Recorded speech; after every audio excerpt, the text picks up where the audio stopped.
So the first day of action for the Summer Olympic Games had been completed yesterday. We had 8 matches, all in the men's side of the draw, and it was extremely eventful. And one game in particular was an absolute bumper contest, the one between Argentina and Morocco. Anybody who was following the game live like I was just in awe of what we were witnessing. Both the good, the bad and the ugly of the beautiful game were all on show during that one. But yeah, like I said, 8 matches, quite a lot to get through. I'm not going to be able to go in depth with many of these just because it'd take too long. Basically, we've got these 5-minute reviews for a reason at the end of the day. That's why you guys tune in. But yeah, that one I will go in depth. To be honest with you, I will probably do a separate video just on the Argentina Morocco one, just because so much happened and a lot of people wondered actually what was happening. But I'll go in, not in the order they were played, but I will go in the group order. So we'll go with Group A to start off. Guinea against New Zealand. New Zealand raced into a 1-0 lead in midway through the first half. They looked relatively comfortable, but they managed to score a goal that was disallowed for offside in the second half that would have levelled things up. But then Diarra actually did score to put Guinea 1-1 level after 72 minutes. But they gave the lead up straight away, Guinea. I do feel for them on that. New Zealand just pressed up the field and Wayne managed to score for New Zealand to give them a 2-1 win to open up their group stage campaign. A big win for them in that one. Also in Group A, we had France against the USA, the hosts against the Americans in this one, and the hosts absolutely destroyed them, to be honest. It was a 3-0 victory for them. And one of the goals as well for Michael Elise, I believe, who was recently switched to playing for France and also switched to play for Bayern Munich as well in the club game too. So France off to a great start. They go top of their Group A. New Zealand also on 3 points.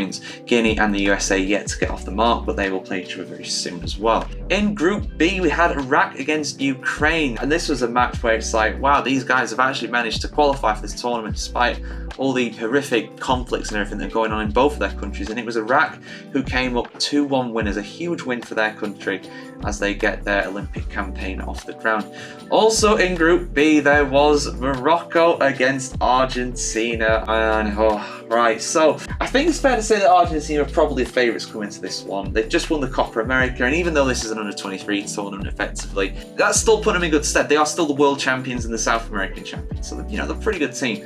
Morocco, though, get into the semi-finals of the World Cup recently as well, so they're also a very good team. And they managed to score in injury time at the end of the first half. Rahimi putting the Moroccans 1-0 up, and they scored again just after the break, 49 minutes in, and Rahimi again scoring from the spot to make it 2-0. Giovanni Simeone, who I believe is the son of Diego Simeone, who was the manager of Atletico Madrid, made it 1-2 to Argentina, getting them a goal back. And then Morocco were just holding on, and there was so much added time. There was 15 minutes of injury time, and then Argentina scored. They scored what they thought was an equaliser in the last minute, and the referee blew the whistle. They thought that was the match, the game was over, but it wasn't. The referee was blowing up to suspend the game because there were missiles being thrown onto the pitch. And then the game was delayed for about an hour or so. All the fans were let out of the stadium, and the game was allowed to complete itself with an empty stadium. But while they were having that break, they disallowed the goal for offside by the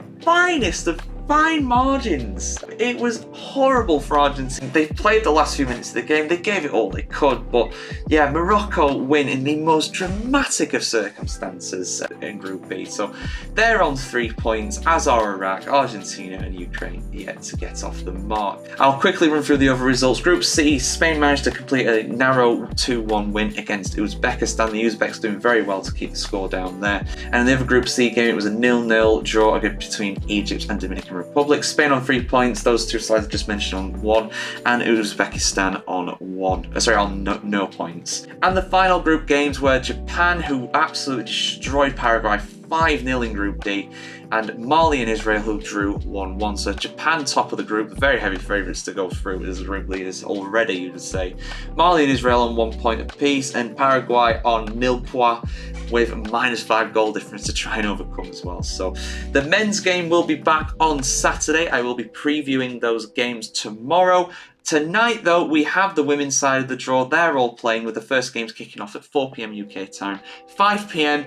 local time in Paris. But there we go, guys. All 8 matches of the first round of the Olympic Games on the men's side of the draw in the group stage have been reviewed by me just there. What do you think about these games? What were the standout moments? Morocco against Argentina was absolute insanity. I will do a video, like I said, explaining what happened there, and most likely too, just to kind of go over what happened, because it's a complicated one. But yeah, we'll see you very soon here on thefootballchronicle.com for more Olympic action in this summer transfer window.